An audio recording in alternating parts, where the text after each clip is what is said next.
युवा साथियों, paper leak को लेकर मैं मीडिया को और आम जनता को कुछ तथ्य बताना चाहता हूं, क्योंकि आखिरकार पेपर लीक क्यों हो रहे हैं, क्या समाधान है और कारण क्या है। क्योंकि न सरकारें सीरियस है न नेता सीरियस है। क्योंकि लीक युवा बेरोजगारों का, एक गरीब किसान का, आम आदमी का बेटा और बेटी का भविष्य लीक होता है। साथियों, आपने देखा होगा जब चुनाव होते हैं एक दिन पहले मतदान केंद्र पर प्रशासन पहुंच जाता है, पुलिस पहुंच जाती है और चाक चौबंद इतना हो जाता है कि वहां परिंदा भी पैर नहीं मार सकता, जब तक वहां से वोटिंग होकर वो पेटी सही सुरक्षित स्थान पर ना पहुंच जाए। आपने देखा होगा परीक्षा केंद्रों पर क्या हालात होते हैं, क्योंकि वहां नेताओं का भविष्य होता है और यहाँ गरीब किसान, आम आदमी का बेटा और बेटी का भविष्य होता है। इसलिए वो अपने भविष्य के लिए चाक चौबंद करते हैं, पूरी सुरक्षा रखते हैं, वीडियोग्राफी कराते हैं और यहाँ कुछ भी नहीं किया जाता। वहीं आपने देखा होगा कि आज तक नेताओं के जो चुनाव होते हैं वोटों की पेटी आज तक लीक नहीं हुई, जबकि युवा बेरोजगार, किसान, आम आदमी का बेटा और बेटी का भविष्य का पेपर की वो पेटी लीक हो जाती है, यानी कि पेपर लीक हो जाते हैं।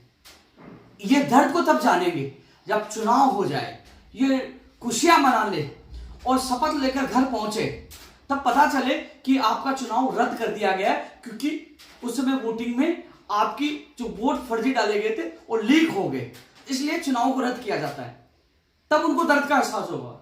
मैं 100% दावा कर सकता हूं, आधे लोग तो हार्ट अटैक से मर जाएंगे और आधे लोग हॉस्पिटल में एडमिट हो जाएंगे, यानी कि हालात गंभीर हो जाएंगे। तब युवा बेरोजगारों को पेपर लीक का दर्द का एहसास होगा कि पेपर रद्द होने से उनके मां बाप पर क्या बीतती है, युवा बेरोजगार पर क्या बीतती है। जब चुनाव समय पे होते हैं, उसका रिजल्ट समय पे आता है और समय पर वो शपथ लेकर और वो विधानसभा में चला जाता है या लोकसभा में चला जाता है, चाहे विधायक हो चाहे सांसद हो, क्या युवा बेरोजगारों के लिए समय पे भर्ती नहीं आ सकती, समय पर उनको ज्वाइनिंग नहीं मिल सकती? क्योंकि वहां नेताओं का भविष्य का सवाल है, यहां गरीब किसान, आम आदमी के बेटे और बेटी का सवाल है, इसलिए सीरियस नहीं लेते। आसान शब्दों में कहना आसान है कि हमने अपराधी को पकड़ लिया है और भर्ती रद्द कर दी है, लेकिन उसके पीछे ये नहीं देखते कि वो जो युवा और जो बेटा और बेटी, जो किसान का, आम आदमी, गरीब का परिवार से जो आता है, वो 2 साल से तैयारी कर रहा है, उसका दर्द, उसका वो कर्जा, वो दर्द को नहीं समझ सकते। इसलिए साथियों, नेताओं को जागरूक होना पड़ेगा, सरकारों को जागरूक होना पड़ेगा। एक दूसरे पार्टी पर आरोप लगाने से कुछ नहीं होगा। आप संसद में भी कानून लेके, मैं प्रधानमंत्री जी से अपील करना चाहूंगा और हमारे मुख्यमंत्री जी से अपील करना चाहूंगा, अपराधियों में डर होना चाहिए, उनमें उम्र कैद की सजा का प्रावधान करो, वो सड़े वहां अंदर, बुलडोजर चलाए, संपत्ति जब्त करें, इनकी कमर तोड़नी होगी और इस नेक्सस जो इनका गिरोह बना है उसको खत्म करना होगा। अभियान चलाइए, खत्म करिए जड़ से। ये युवाओं के सपनों को बेच रहे हैं, क्योंकि नेताओं पर, सरकारों पर युवाओं का विश्वास उठता जा रहा है। रोज खबरें सुन सुनकर युवा अवसाद में जा रहा है, परेशान है, दुखी है। इसलिए मैं हाथ जोड़कर मैं पूरे देश के युवाओं की तरफ से मैं अपील कर रहा हूं, प्रधानमंत्री जी से मैं अपील कर रहा हूं, मुख्यमंत्री जी से, कि आप युवाओं का भविष्य बचा लीजिए, क्योंकि गिरोह सरकार से बड़े नहीं होते। सरकार अपने पे आ जाए तो गिरोह को पाताल से ढूंढकर उनको खत्म कर सकती है। तो अब आने वाली भर्ती परीक्षाओं को बचाया जाए, तत्काल रासू का, राजपासा जैसे कानून भी लगाए, जिससे 12 महीने तक उनकी जमानत नहीं हो।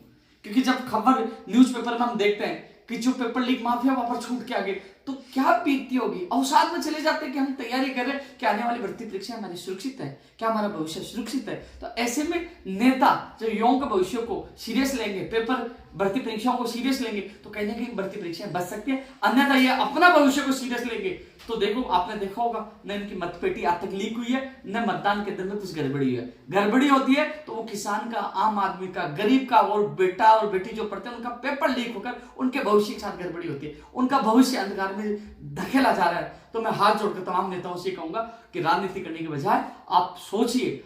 मैं तो ये कहना चाहूंगा, प्रधानमंत्री जी भी सर्वदलीय मीटिंग बुलाए और ये भी मुख्यमंत्री भी सर्वदलीय मीटिंग बुलाए और इस पर विचार विमर्श करके एक मजबूती से पेपर लीक माफिया से लड़े और युवा बेरोजगारों का भविष्य बचाए। और क्योंकि ये माफिया बेरोजगारों का नहीं, ये पूरा प्रदेश और देश की भविष्य खराब कर रहे हैं, युवाओं को एक अंधकार में धकेल रहे हैं। हाथ जोड़कर मैं अपील कर रहा हूं। धन्यवाद।